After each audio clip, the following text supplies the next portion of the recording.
Yan guys, finish na ating swimming pool project ito sa Giginto, Bulacan. Yan, tinisting natin mga ilaw, pati yung falls may ilaw. Ayan yung jacuzzi. Yan yung jacuzzi natin. Ang upuan niya ay naka-U. Yan. Diyan sa harapan ay walang upuan. Tapos ayan yung ating sa bubbles. Nandiyan sa ilalim. Yan.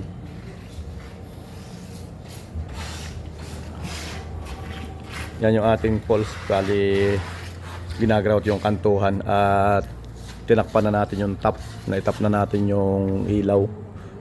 Ayan, yung ilaw sa falls. Ito naman yung ating sa swimming pool, dalawa, saka isa dito sa jacuzzi. Bali naka ano po yan, overflow.